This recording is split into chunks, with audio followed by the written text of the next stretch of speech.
Most of you aren't subscribed. Make sure to subscribe, as it helps out the channel.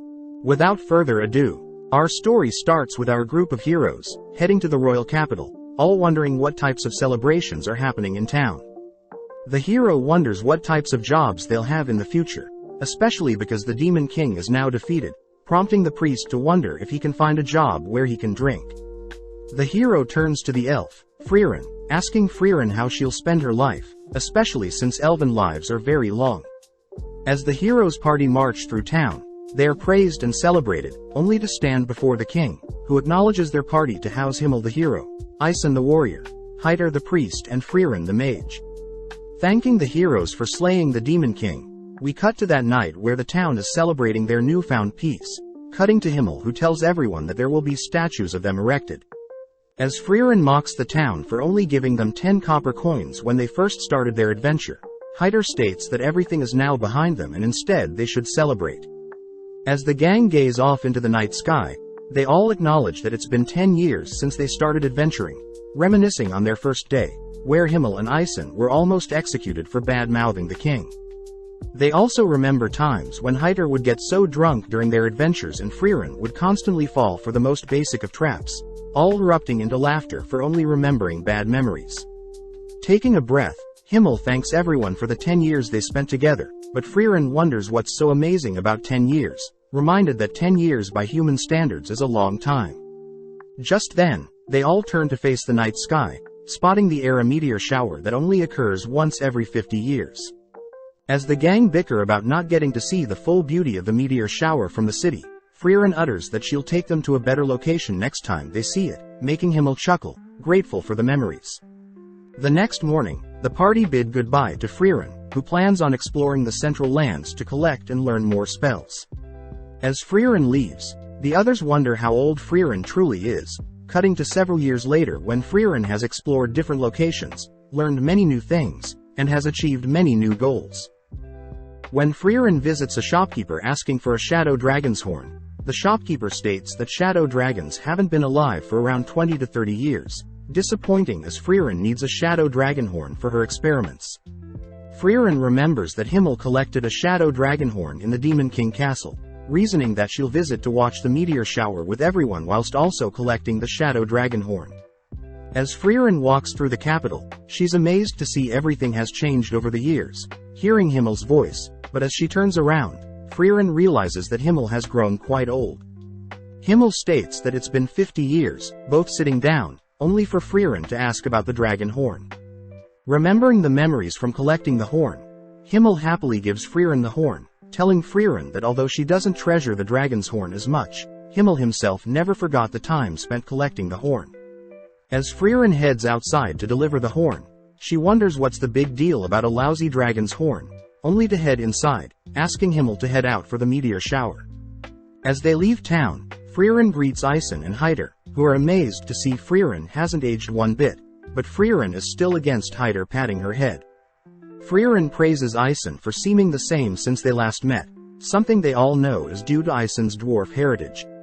As they begin to head off, Frieren tells them that the spot she picked out takes a week to travel to, but seeing as this is like the old days, they all gladly follow Frieren. As the gang tells stories over campfire and battle monsters like the old days, they all eventually make it to a lake, where Himmel thanks Frieren for their final adventure together, completely captivated by their final meteor shower together. With some more time passing, Himmel's finally passes, prompting Frieren and the others to attend Himmel's funeral, but Frieren is scolded for not showing any emotions, making her wonder what this strange feeling that is bubbling up inside her.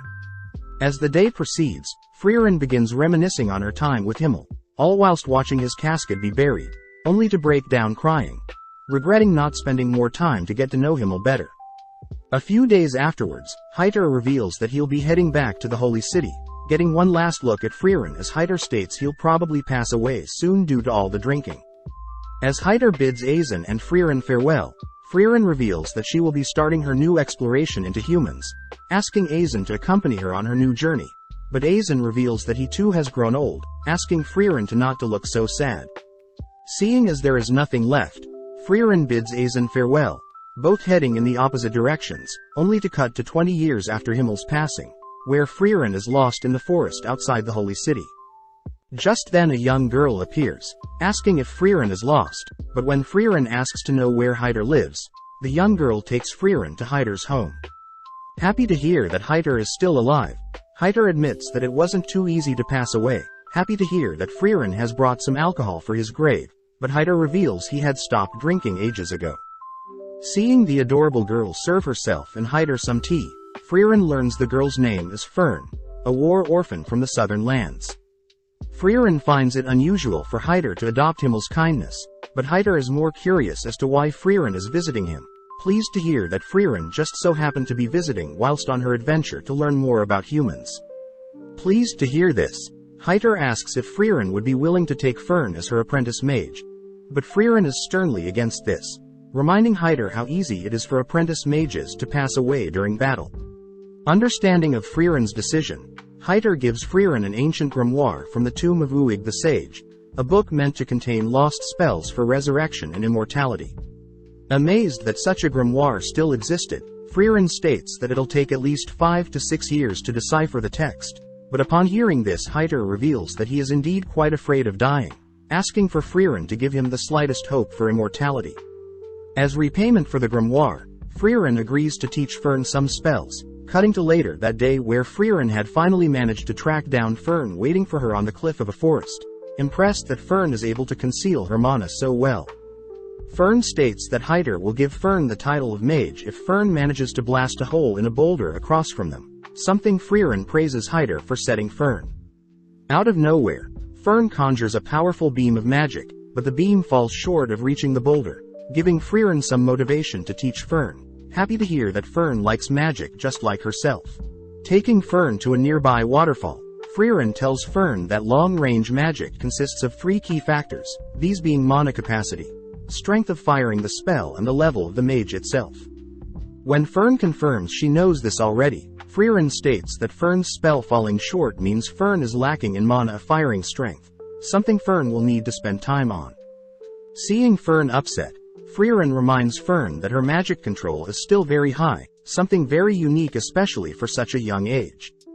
That night, Frieren shares a meal with Heider and Fern, only to end the night by studying the grimoire. With several years of Frieren training Fern, all 3 spending time together and Frieren deciphering the grimoire, Frieren reports to Heider that Fern has grown so much in 4 years. With Heider happy to hear that, Frieren mentions how she'll probably finish deciphering the grimoire before Fern becomes a fully fledged mage, but as Frieren turns to check on Heider's reaction, she spots Heider has collapsed. As Frieren moves Heider to his bed, Heider apologizes for the trouble, asking Frieren to not look so sad. With Frieren promising to decipher grimoire fast, Frieren first heads out to inform Fern that Heider has collapsed, asking Fern to halt her training to look after Heider. Sadly, Fern states that if she stops now, she won't be able to show Heider how strong she's gotten before Heider passes, revealing that Heider was the one that saved her. Flashing back, a young Fern is seen grasping onto a necklace with a picture of her family, wondering if she should take her own life. Out of nowhere, Heider appears, advising Fern to reconsider her actions as Heider once had a friend that had passed away. Heider states that his friend was the epitome of justice, and Heider had wished that his life was taken instead of his friend, but since his friend is no longer with him, Heider states that he'll stay alive to ensure the memories of his precious friends live on. With the young Fern remembering the memories she had with her family, Fern in the present declares that Heider had always feared of leaving Fern alone. Therefore Fern states that she wants to show Heider she can fend for herself before Heider passes away. With Frieren understanding Fern's wishes, Frieren states that she'll allow Fern to do as she pleases, heading back to continue deciphering the grimoire. As more time passes, Fern is seen continuing to improve her mana capacity and firing strength, all whilst Frieren finishes up deciphering the grimoire, only to ask if Heider already knew the grimoire didn't contain any spells to bring back the dead nor immortality. Heider reveals that magic for immortality doesn't exist, happy to hear that Frieren now considers Fern a mage, meaning Frieren can finally take Fern with her on her travels. With Frieren realizing Heider had tricked her into training Fern, Heider states that her reward is in the nearby drawer, asking for Frieren to take Fern and leave by tonight. Frieren calls out Heider for trying to act tough, revealing that Fern has been waiting to say goodbye to Heider, breaking down as Frieren orders Heider to spend his remaining time with Fern. As Frieren goes on a walk, Frieren learns that Heider had saved Fern, knowing that Himmel would have done the exact same thing, leaving Heider and Fern alone, only to confirm that Fern had managed to reach the boulder. The next day marks the death of Heider, prompting Fern and Frieren to pour out some booze on Heider's tombstone, only for them to head elsewhere. With 26 years passing since Himmel's death, Fern and Frieren continue to adventure together, both completing tasks in order to acquire new spells. Their most recent spell produces warm tea, whereas some previous ones involved removing rust from bronze statues and turning sweet grapes sour. As the two head to their next adventure, they meet up with an old lady, guided to an old statue of Himmel. The lady reveals that her town was attacked by a monster years ago, but luckily Himmel had arrived and saved them, ultimately leading to a statue of Himmel being made of him. When the old lady mentions how sad it is to see the statue all beat up, Frieren corrects her, stating that it's Himmel's fault for accepting a statue of himself be made, something that reminds the lady that there was an elf with Himmel at the time. Without saying any more, Frieren helps clean up the statue, pleasing the lady, but the old lady finds it sad that the scenery around the statue is too plain. Before Frieren can use a spell to grow some flowers, Frieren suddenly remembers Himmel's favorite flower, the blue moon weed. As the old lady takes them back to her home, she's surprised to hear Frieren knows about the blue moon weeds, as they used to grow in a nearby forest, but have since long died out. Seeing Fern acting weird, Frieren asks to see what Fern is hiding, discovering that Fern has been hiding seed rats in her coat, intending on setting them free.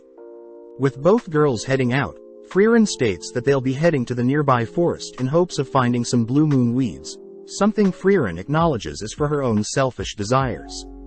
With several months of Frieren and Fern searching for the blue moon weed, the girls grow used to spending time in town, with the old lady and out in the fields. One day, Fern has a chat with the old lady, sad to see that Frieren is fixated on searching for this non-existent flower, even though Frieren could be saving lives. Hearing Fern so intellectually convey her feelings, the lady hands Fern a bag of seeds, asking Fern to tell Frieren how she truly feels. Mustering up the courage, Fern tells Frieren how she feels, prompting Frieren to apologize, as she promises to end her search soon. Fern demands to know when, but Frieren points out that a nearby seed rat is leaving behind a trail and that they should follow it. As the girls chase after the seed rat, Fern wonders why Frieren is so fixated on collecting spells, but Frieren states she only started collecting spells because a special someone had begun complimenting her knowledge on spells. As both girls stop in front of an abandoned building, Frieren states that seed rats often hide seeds in different locations, but when Frieren catches a blue petal, Frieren leaps onto the top of the building. Flashing back, Frieren remembers a time when Himmel had told Frieren his favorite flower was the blue moon weed, hoping to show Frieren one day. On top of the building, Frieren is amazed to see so many blue moon weeds, grateful to finally lay eyes on them. As Fern follows after Frieren, Fern still can't understand why Frieren loves collecting spells, but Frieren reminds Fern that Fern became a mage to impress Heider, something very similar to Frieren's situation. As the girls return to show off their work to the old lady praises the girls for decorating the statue, but before Frieren leaves, she repays Heider for his gift in the past. On the 27th year since Himmel's passing, Frieren and Fern are seen visiting a trading city of Worm, where Frieren has asked to split up to restock on supplies. When Fern calls out Frieren for making her buy everything, Fern has a bad feeling when Frieren goes off on her own to buy things, having bought a massive skull in the past, clothes dissolving potions and even random books. When the two split up, Fern chooses to follow Frieren, fearing their traveling expenses will go to waste, but spots Frieren in front of an accessory store. With Frieren distraught at what to purchase, Frieren ends up settling on something, prompting Fern to continue to tail Frieren. Whilst passing through some alleys, Fern wonders if she should leave Frieren be, but when she overhears that Frieren is planning on buying some desserts, Fern gets jealous, having not had any desserts in months. Following Frieren into a smoky tavern, Fern gets worried that Frieren is lost, spotting Frieren speaking with some scary-looking men.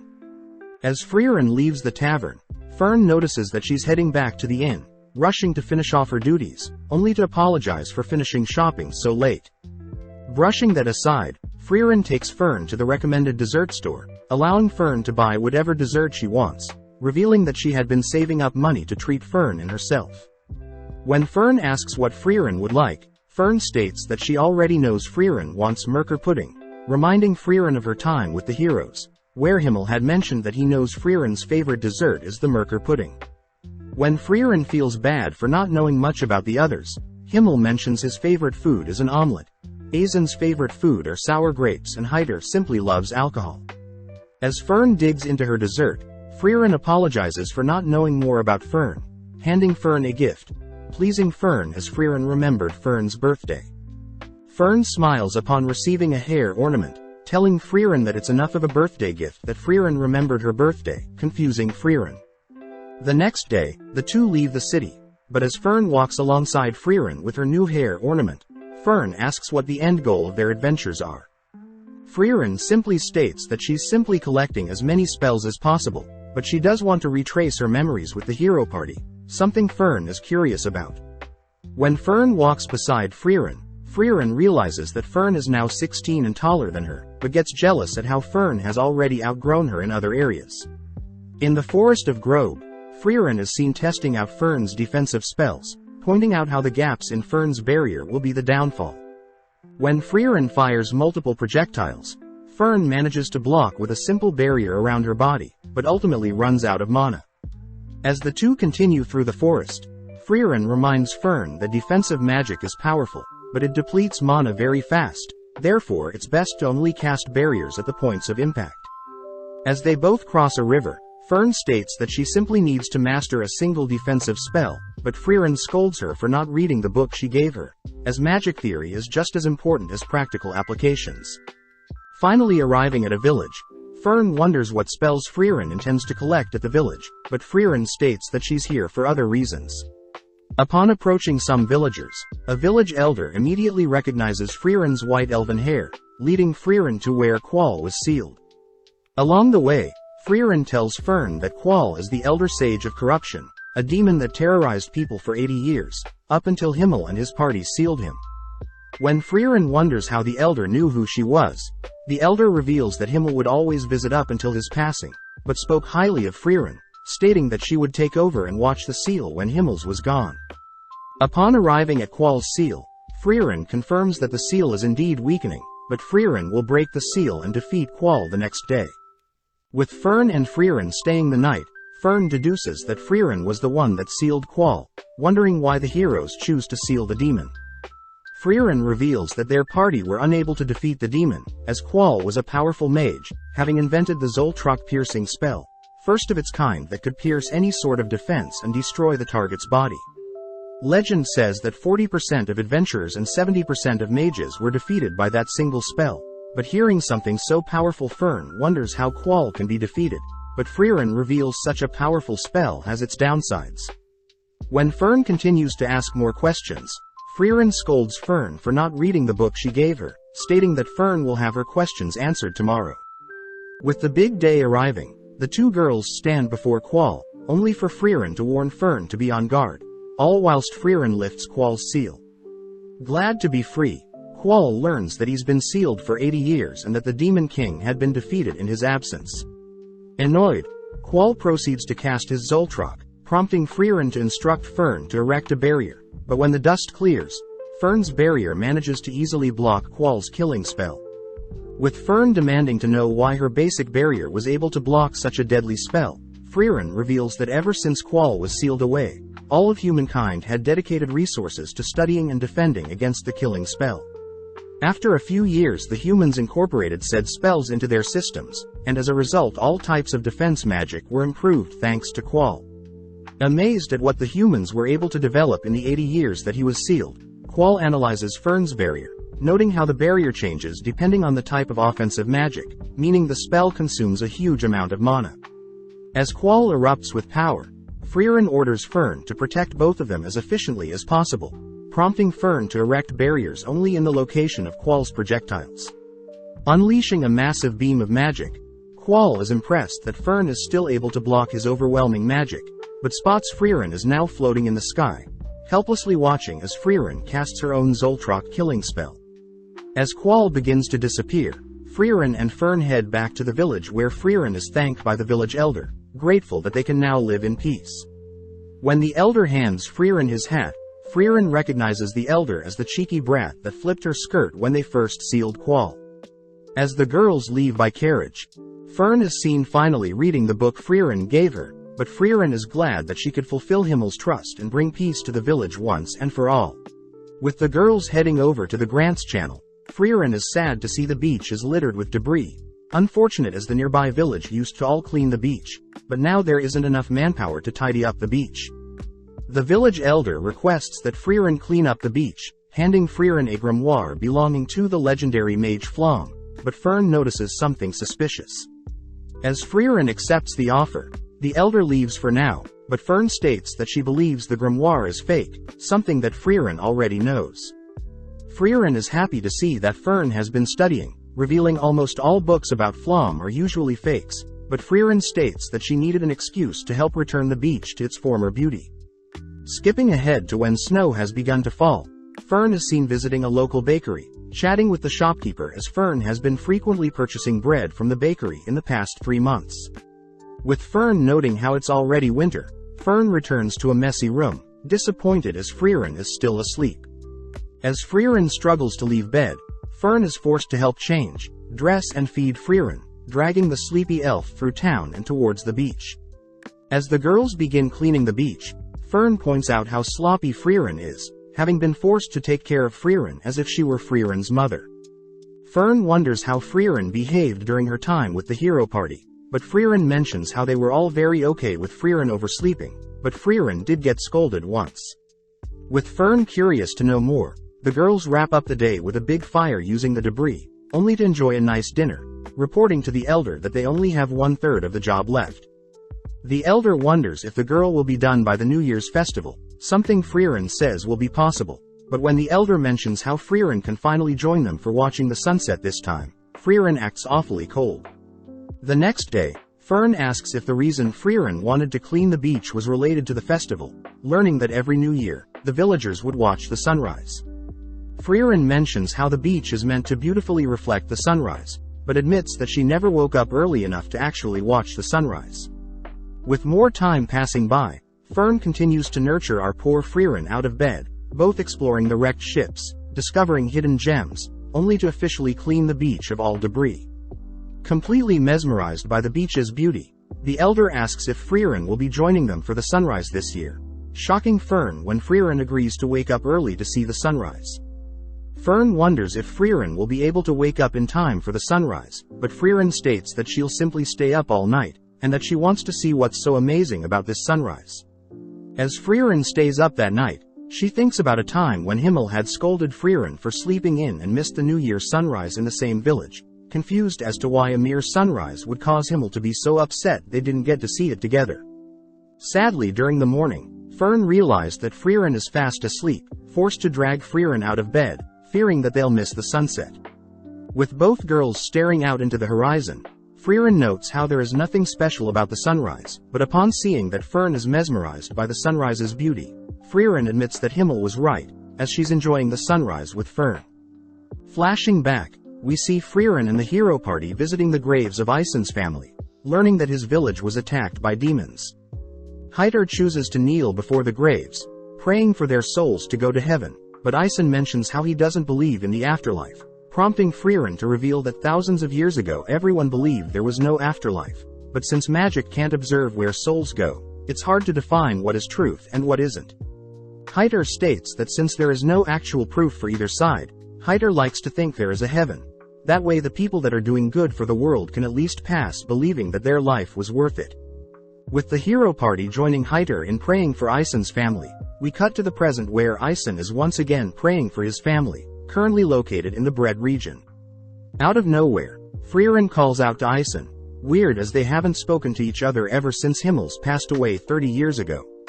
As they all sit down for some tea, Eisen is shocked to see Frieren has an apprentice, but Frieren asks if Eisen needs help with anything. Eisen mentions how Heiter and him had been updating each other with letters. Heading out, they all head to Vol Basin, a location Frieren recognizes, learning that Eisen intends to search for notes from Flom the legendary mage.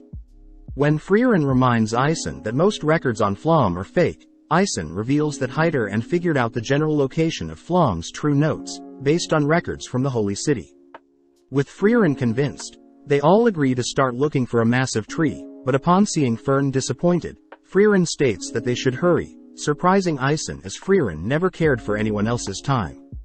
With the gang beginning to search the entire forest, they spend the night eating and sleeping throughout the forest, only to search across the sea and in the skies.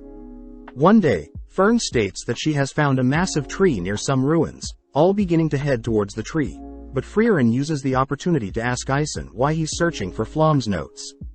Ison reveals that on the day of Himmel's death, Ison had seen how regretful Frieren felt for not using more time to get to know Himmel, revealing that the notes left behind were said to allow contact with the dead. When Frieren states that she doesn't believe in such nonsense, Ison states that it's better to know for sure. Plus Himmel and Hyder had agreed prior to help Frieren get to know Himmel better. Having made it to the massive tree, Fern states that there is a powerful barrier surrounding the tree, but when Frieren heads over to inspect the tree, she utters that even after 1,000 years, her master is still superior to her. Flashing back, Frieren is seen with her master, wondering why her master is so fixated on protecting a small sapling, but her master states that in 1,000 years' time, Frieren will grow to appreciate her master's lessons, reminding Frieren that her master is Flom the legendary mage. Within an instant, Frieren dispels the barrier guarding the entrance to Flom's notes. Upon glancing at the notes, Frieren is surprised the notes had already been opened to the page regarding communication with the dead, surprised her master knew Frieren would return. Flom states that the north of the continent housed the land of Oriole, where all the souls rest, a location that Flom had used to speak with her fallen allies. When Fern wonders if the notes can be trusted, Ison reminds Frieren to consider the best-case scenario when unsure, prompting Frieren to reveal that Oriole is in the same direction as Enda, the current Demon King castle. With Ison asking Frieren to go for Himmel's sake, they all head back home via carriage, where Frieren is fast asleep, dreading the thought of going to such a cold place like the Demon King's castle. Sparking up a conversation, Ison asks how Frieren is treating Fern, impressed to hear that Frieren is retracing her adventures with the hero party, but is also trying to get to know Fern better. Hearing this, Ison thinks back to how cold Frieren was back then, having never imagined Frieren would take on an apprentice, but reassures Fern that Frieren is a great teacher. As they all return to Ison's home, Ison apologizes for not coming with them, checking to see if Frieren remembers the path to Enda, relieved to hear Frieren still remembers it through the Will region, across the Regal Canyon and past the northern land checkpoints. As Frieren begins to leave, Ison informs Fern that it'll be a 10-year adventure, reminding Frieren of her adventure with the hero party, but Frieren states that it won't take too long. As Fern leaves with Frieren, Fern thinks about how she's spent half her life with Frieren, flashing back to one of Fern's last conversations with Hyder. Hyder jokes about haunting Fern if she doesn't behave around Frieren, but Fern surprises Hyder with how mature she's grown, making Hyder promise to visit her when he passes. With Fern resting by Frieren's side, the girls ride a carriage to the nearby town of the Will region, but as the girls head through town, they're stopped by a shopkeeper that warns the girls not to go into the mountains.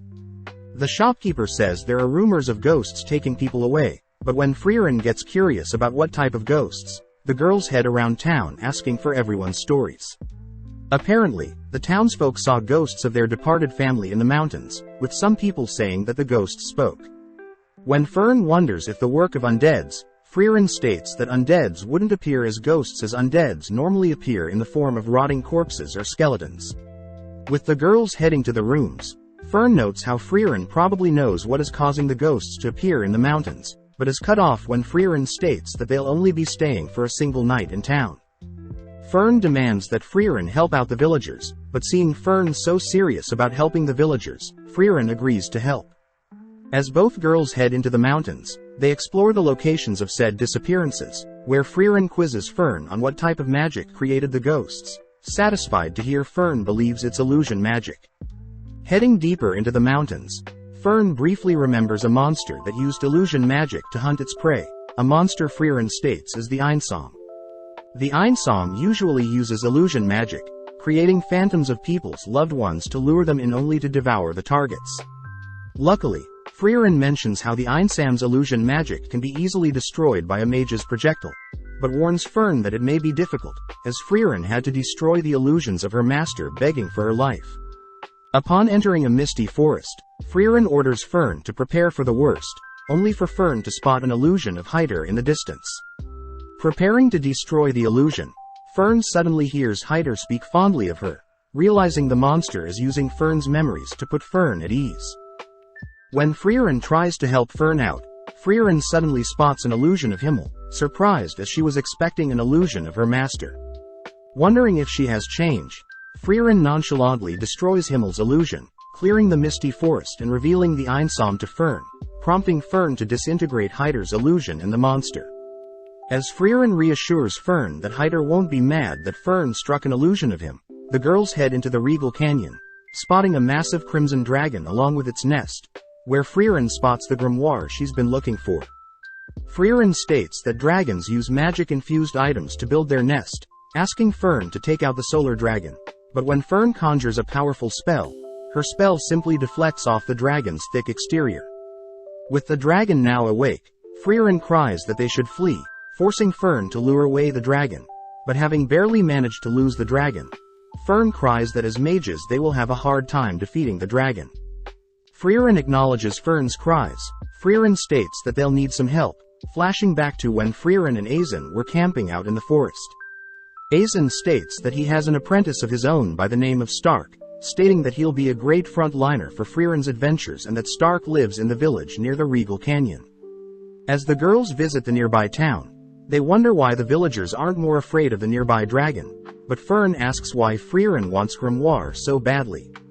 Frieren reveals that the grimoire has a spell that allows mages to see through clothes, weirding Frieren out, but out of nowhere an old lady states that Stark wants to meet the girls. Surprised, the girls follow the old lady, learning that 3 years ago the Crimson Dragon had massacred their town, but luckily Stark had arrived, scaring the dragon away and ever since has been protecting their town. Upon arriving near a massive rocky wall, Stark is seen playing with some town kids, asking Frieren and Frieren to not agitate the dragon so much. Stark tries to point out that he received a mark from a shadow dragon, but Frieren simply asks for Stark to drop the act. When Stark learns that Frieren used to adventure with Aizen, Stark asks for the old lady and kids to give them some privacy, revealing that he's proud that he abandoned Aizen.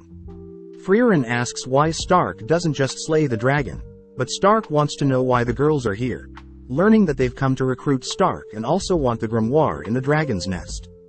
Stark gets confused as to why Frieren wants the grimoire so badly, but doesn't mind joining Frieren's party, but reveals that he has had trouble defeating the dragon, asking for Frieren's help. Frieren states that they can defeat the dragon together if Stark distracts the dragon for 30 seconds, but upon seeing Stark refuse such an offer, Frieren deduces that Stark has never fought a monster before. Stark breaks down, begging for Frieren's help, admitting that when he first confronted the dragon, he was so scared seeing the beast, but strangely after a while the dragon flew away and Stark was praised by the villagers. With Frieren disgusted by how pathetic Stark looks, Frieren states that she has full faith in Stark, heading over to a massive fissure in the nearby wall, only to sense something. As the girls leave, Frieren states that they'll be meeting back here tomorrow, hinting at the fact that Stark should use this opportunity to grow. That night, Frieren and Frieren enjoy a nice dinner, all whilst the villagers praise Stark for being a kind person. Frieren still can't help but see Stark as a cowardly boy, but Frieren brings up the first time Frieren fought a monster, apologizing for teasing Frieren. With the girls heading back to their inn, Frieren wonders why the dragon doesn't just attack the village, but Frieren hints at the fact that it may be Stark, suggesting that Frieren visits Stark if she's curious about who he is. With Frieren heading to visit Stark, Frieren sits in her room, thinking back to when she had asked Aizen if Stark is strong. Aizen reveals that Stark was the only person to have fled like a coward when the monsters attacked his hometown, someone Aizen states is exactly like himself, hence he taught Stark everything he knew. In the dead of night, Stark is seen wielding his axe, cleaving it into the rocky wall, digging a deeper and deeper fissure with every swing. With Stark standing before the giant fissure, Stark turns to spot Frieren behind him, having just been caught for creating the massive fissure. Frieren asks why Stark doesn't just slay the nearby dragon terrorizing the nearby village, but Stark states that since the dragon hasn't attacked yet, there is no need for him to slay the beast. As Stark begins to leave, Fern asks if Stark will slay the dragon when it does attack. Learning that although Stark knows the village depends on him, he still might consider running if the dragon is too great. Stark reveals that he had gained a mark on his face during a spar with his master Azen, believing that Azen was mad at him as Azen never praised Stark.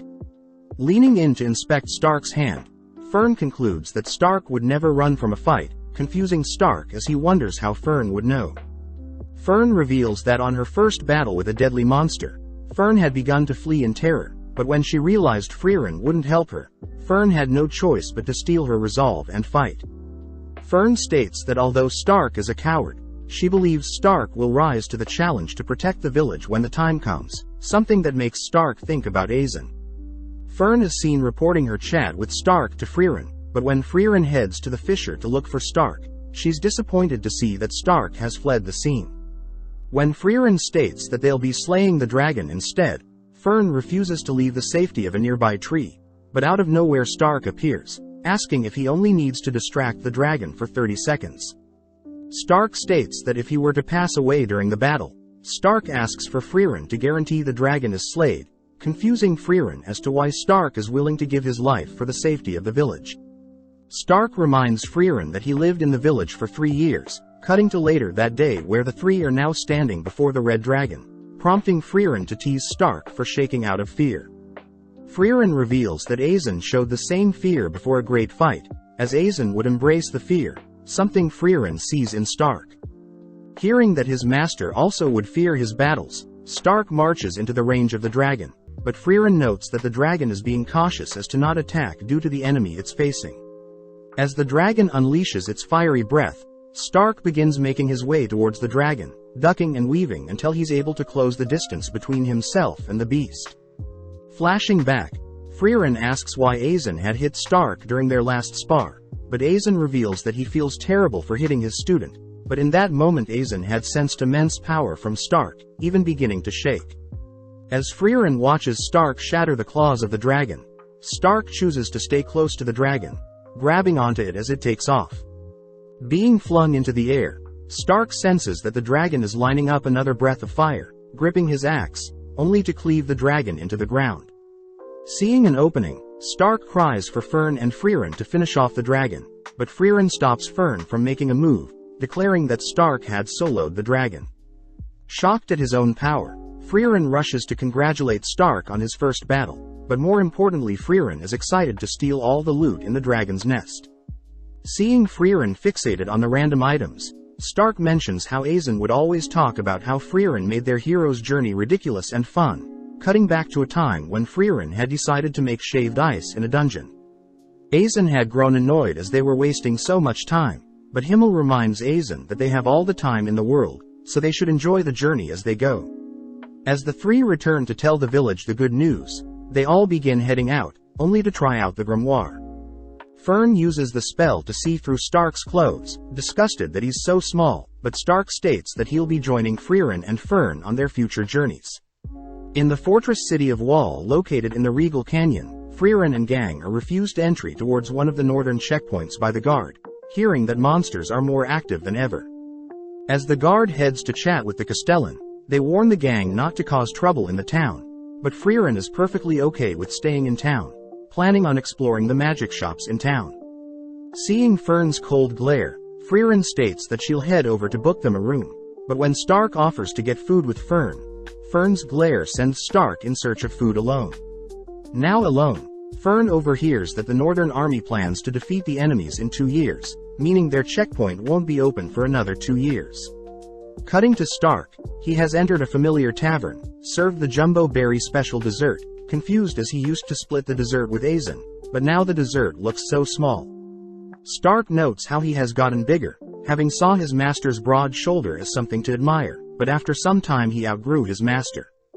Out of nowhere Fern appears, eyeing down Stark's dessert, but instead Fern chooses to order a glass of milk, diligently sitting next to Stark. Fern asks how Stark would feel staying in the city for 2 more years, relieved to hear that Stark thinks it's annoying as well, but Stark gets weirded out by how Fern is acting.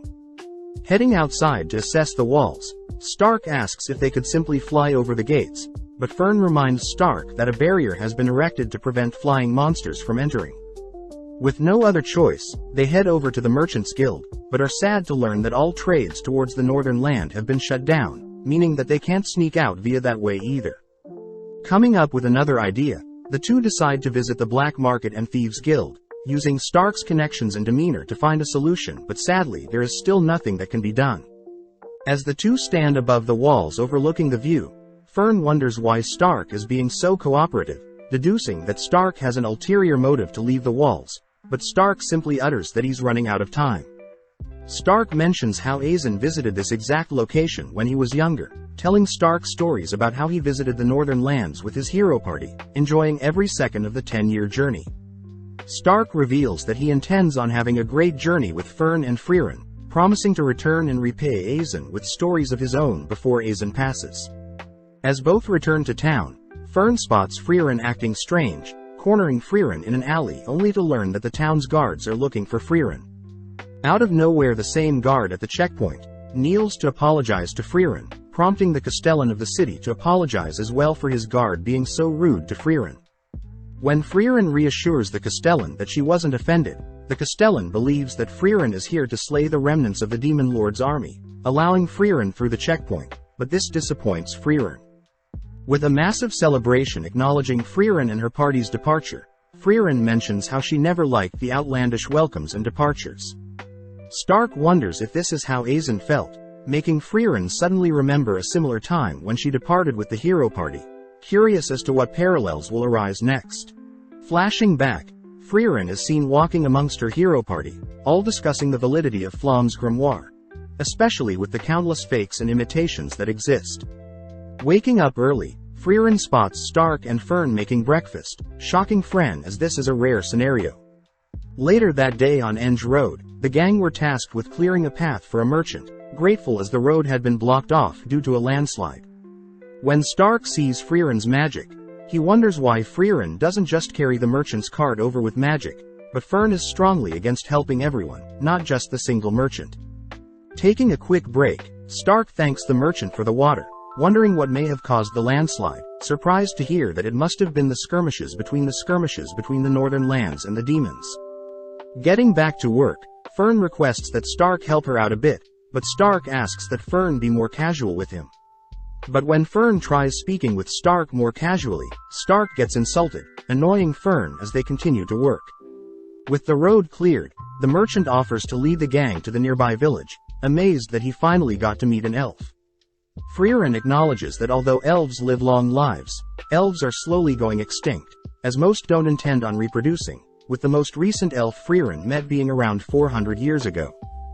Finally arriving at town, the gang spot a line of merchants lining up to enter the town, learning that tonight is the Liberation Festival.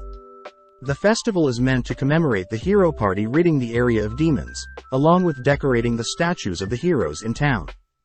Frieren still can't understand why humans throw parties, but the merchant reminds Frieren that it's been 80 years since the Demon King was slayed, and in human years 80 years is a whole lifetime.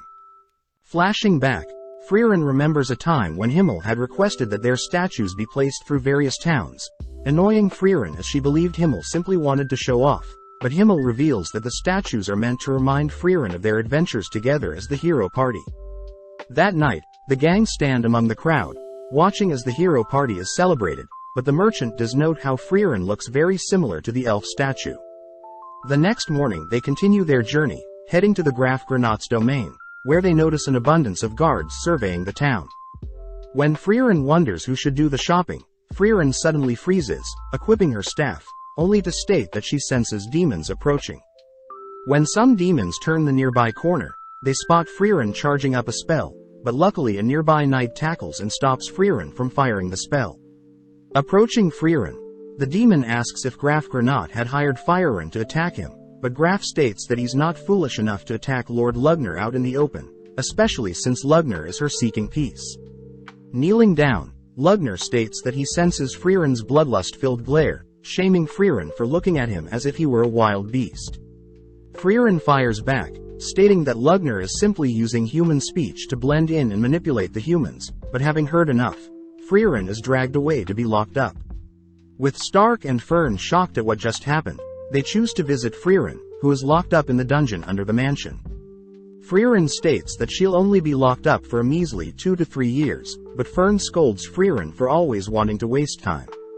Frieren asks who the peace envoy demons are, learning that the envoys are linked to Aura the Guillotine, one of the 7 sages of destruction who served the Demon King. Apparently, 28 years ago Aura had regained her strength and had been fighting with the domain of Graf Granats, but now Aura has sent envoys to seek peace, something Frieren states sounds fishy. When Stark wonders why they can't just talk things out with the demons, Frieren questions if Stark or Fern know how demons learn to speak the human language, revealing that demons only eat humans. During her time with the hero party, Himmel and Frieren were forced to hunt down a child demon, having supposedly devoured the child of a human couple, but when Himmel went to slay the creature, Himmel couldn't since the demon behaved just like a child. When Frieren offered to shoulder the burden, the town's chief had ordered everyone to spare the demon, giving it a second chance, but that was something Frieren had advised everyone against doing. With days passing, the chief had given the demon girl a place to stay along with food to eat, but Frieren kept a close eye on her, all whilst the chief and her daughter considered the demon girl as one of their own. One day, the chief's building was burnt down by the demon girl, and the chief ended up passing due to being inflicted by the demon. When Himmel demands to know why the demon killed the chief, the demon slowly approaches the couple of the first daughter she ate, offering the chief's daughter as a replacement. Sensing that the humans hate her, the demon girl takes the chief's daughter as hostage, but Himmel easily recaptures the chief's daughter, permitting Frieren to slay the demon.